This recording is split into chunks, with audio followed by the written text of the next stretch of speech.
जिस ओर जवानी चलती है उस ओर जमाना चलता है।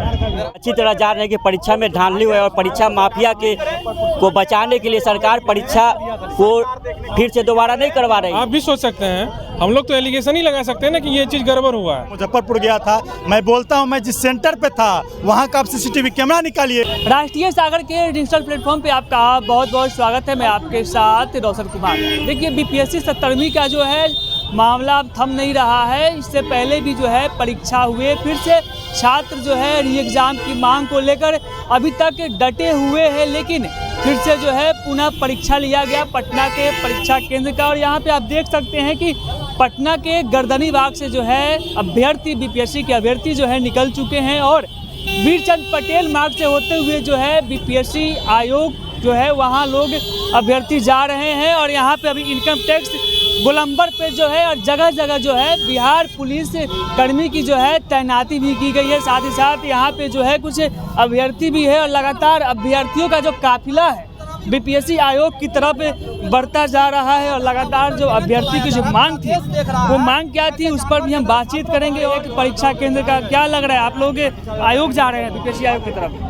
हमारा आंदोलन इस तरह चलता रहेगा, हम बैठने वाले लोग नहीं हैं। हमारा डिमांड सिर्फ एक ही है, री एग्ज़ाम। आप नहीं करेंगे हम सड़कों पर रहेंगे, आंदोलन करते रहेंगे। क्या लग रहा है, री एग्ज़ाम की मांग करते रहे, परीक्षा भी हुआ, परिणाम भी आया पीटी का? धांधली वाले एग्जाम को नहीं चाहिए, हमको साफ सुथरा एग्जाम चाहिए, एग्जामिनेशन चाहिए, उसका रिजल्ट चाहिए। ये उम्मीदें कब तक है छात्रों की? उम्मीद नहीं, हम लड़ाई लड़ रहे हैं और लड़ते रहेंगे, इनको झुकना पड़ेगा। देखिए, लड़ रहे हैं जिस इस सरकार से लड़ रहे हैं, इस झूठी सरकार से, इस मक्कारी सरकार से, धंधली वाली सरकार से लड़ रहे हैं, इस पेपर लीक वाली सरकार से लड़ रहे हैं। हम जिस ये शायरी सुने हैं ना, जिस ओर जवानी चलती है उस ओर जमाना चलता है। तो जवानी चल चुकी है, जमाना भी उसी ओर चलेगा, विश्वास रखिए आप। और एक बात, इस देश की सरकार को, चाहे वो इस राज्य की सरकार को, अगर कोई गद्दी बैठाता है तो इस देश का युवा होता है। अगर इस देश का युवा इस सरकार को गद्दी बैठाने जानता है ना, तो कान पकड़ के ना गद्दी से उतारना भी जानता है। ये बात उनको बता देना चाहते हैं, कुछ चेतावनी देना चाहते हैं। सरकार कह रही है कि अभी तक प्रमाण नहीं दिया गया है बीपीएससी आयोग के द्वारा लगातार। उनको कहने दीजिए, हमको एग्जाम चाहिए, कुछ सुनना ही नहीं है। हमको एग्जाम चाहिए, एग्जाम नहीं करेंगे, बस इतना ही बात हमारा है। मतलब इनका साफ का कहना है कि हमको कुछ नहीं सुनना है, सिर्फ और सिर्फ हमारे री एग्जाम की जो मांग थी वो री एग्जाम मांग को लेकर अभ्यर्थी है।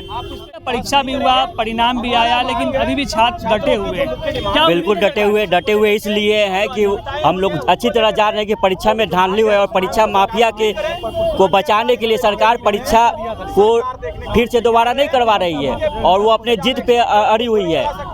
सरकार एक तरह से भाजपा और नीतीश की सरकार गूंगी और बहरी हो गई है, वो सुन नहीं रही है। इतने अभ्यर्थियों की आवाज़ उसके कान में नहीं गूंज रही है और ना ये दिख रही है कि सरकार छात्रों का भविष्य अंधकार में जा रहा है। इतने सारे बीपीएससी अभ्यर्थियों का एग्जाम जो री एग्जाम नहीं करवा रहे हैं, तो आगे वो लोग क्या करेंगे? परीक्षा माफिया पे वो लोग कंट्रोल नहीं कर रहे हैं, परीक्षा माफिया को सह दे रहे हैं। नीतीश और भाजपा की सरकार में जब कोई भी ऐसा एग्जाम नहीं है बिहार में जो लीक नहीं हुआ हो, पेपर दरोगा हो, कोई भी होगा, नीट का परीक्षा का आप देख लीजिए, कोई भी परीक्षा हो पेपर लीक होता है। और सरकार परीक्षा माफिया पे लगाम लगाने के अलावा सिर्फ और सिर्फ छात्रों पे दमन करती है, उसको लाठियों से पिटवाती है और ठंड के मौसम में इस कपाती ठंड में पानियों की बौछार करती है। क्या कहेंगे? सरकार सत्तारूढ़ दल कह रही है कि छात्रों से साक्ष्य मांगा जा रहा है आयोग के द्वारा, लेकिन छात्रों ने अब तक जो है छात्र के पास क्या है साक्ष्य? अगर छात्र नहीं दे दे तो आप वहाँ झुंझुना बजा रहे हैं। आप वहाँ किस लिए हैं? आप भी सोच सकते हैं, हम लोग तो एलिगेशन ही लगा सकते हैं ना कि ये चीज़ गड़बड़ हुआ है, तो हम लोग तो बोल ही रहे हैं। आप कहिएगा कि आप ही प्रूफ ला के दीजिए, तो फिर आप कौन चीज कर रहे हैं? हम लोग को दे दीजिए सारा चीज। मैं साक्ष्य दे रहा हूं, चूंकि मैं बीपीएससी का अभ्यर्थी था, मैं एग्जाम देने मुजफ्फरपुर गया था। मैं बोलता हूं, मैं जिस सेंटर पे था वहां का आप सीसीटीवी कैमरा निकालिए। 1.5 घंटा के अंदर हम लोग का 2 घंटा होता है एग्जाम, आधा घंटा लेट से पेपर मिला। अब बोला गया था आधा घंटा आपको एक्स्ट्रा टाइम दिया जाएगा, लेकिन नहीं दिया गया। 1.5 घंटा के अंदर हम लोग का पेपर छीन लिया गया। और जब वहाँ लोग विरोध किए तो वहाँ के एसडीएम जो वीडियो थे वो बोलते तुम नेता बनते हो। अब समझिए, छात्रों को खौफ में लाना।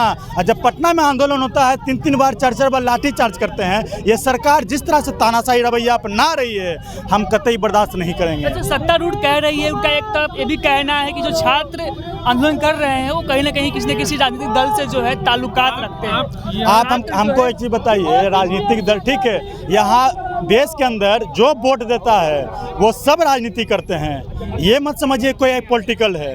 मैं भी अगर वोट देता हूँ तो मेरे अंदर भी कोई राजनीति चेतना है।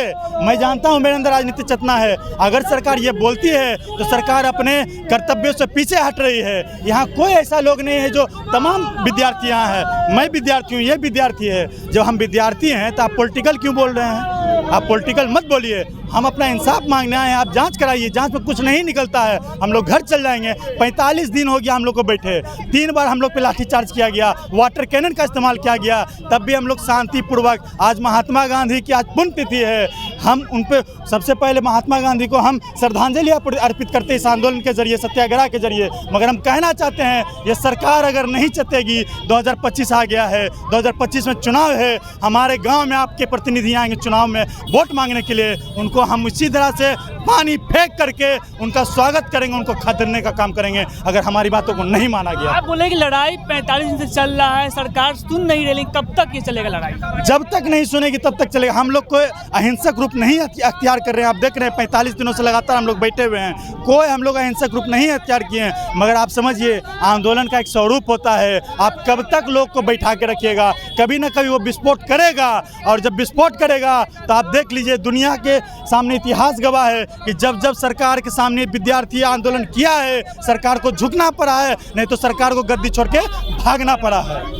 बीपीएससी की जो पूरी गड़बड़ियाँ हुई थी परीक्षा में, और सरकार ने खुद गड़बड़ियों को मानते हुए फिर से री एग्जाम लिया और अलग अलग 22 केंद्रों पर 4 जनवरी को परीक्षा ली थी। और हम इस बात को कहना चाहते हैं कि किसी भी हालत में छात्रों का जो आंदोलन दबाने की कोशिश हो रही है, बल प्रयोग पुलिस के द्वारा किया जा रहा है या लगातार कोशिश की जा रही है दबाने के लिए, हम इस यह दबाने की कोशिश हम कामयाब नहीं होने देंगे।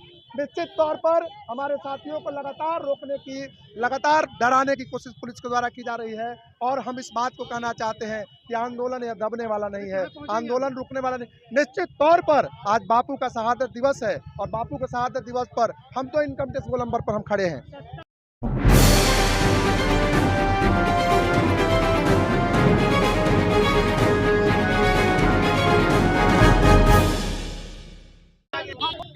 आप बताइए अगर जब इसका एग्जाम लिया गड़बड़िया 12,000 विद्यार्थियों का बापू परीक्षा केंद्र का सरकार ने रद्द किया ना, नहीं उस जगह सेंटर पर एग्जाम के लिए 22 केंद्रों पर किया। सिर्फ इतना ही कह रहे हैं कि जो गड़बड़ियों की जो है सिर्फ इंटर का नहीं, पूरे राज्य में आज मीडिया पर गई गड़बड़ियों में पूरा राज्य है। हम इस बात को चाहते हैं कि चाहे सरकार दबने वाला नहीं है, आंदोलन वाला नहीं। हर हालत में इस आंदोलन को हम लोग लड़ाई को लड़ेंगे। कल पटना यूनिवर्सिटी में हम लोग स्टूडेंट पार्लियामेंट लगा रहे हैं और कल के बाद फिर संदेश हम लोग राज्य के अंदर लड़ेंगे। आप इतना बात जानिए कि देश के विपक्ष के नेता जो सबसे बड़े नेता हैं राहुल गांधी के मिलते और राज्य के मंत्री को मिल फुर्सत नहीं है विद्यार्थियों से, अपने ही राज्य के विद्यार्थियों से, तो निश्चित ही मंत्री जी हमको कहना चाहते हैं कि चुनावी वर्ष है और जितने तरीके से आप यह लगता है कि ये बीपीएससी अभ्यर्थियों का आंदोलन है, पूरे राज्य के जो विद्यार्थियों के जो गार्जियन हैं वह इस अन्याय को वह नोट कर रहे हैं, और इस बात को कहना चाहते हैं कि हर हालत में यह आंदोलन रुकने वाला और दबने वाला आंदोलन नहीं है। और इस आंदोलन के कड़ी में हम लगातार लड़ते रहेंगे। न्याय की लड़ाई हम लड़ने के लिए यकीन करने वाले लोग, हम इस लड़ाई को लड़ेंगे। हम कांग्रेस पार्टी से हैं जी।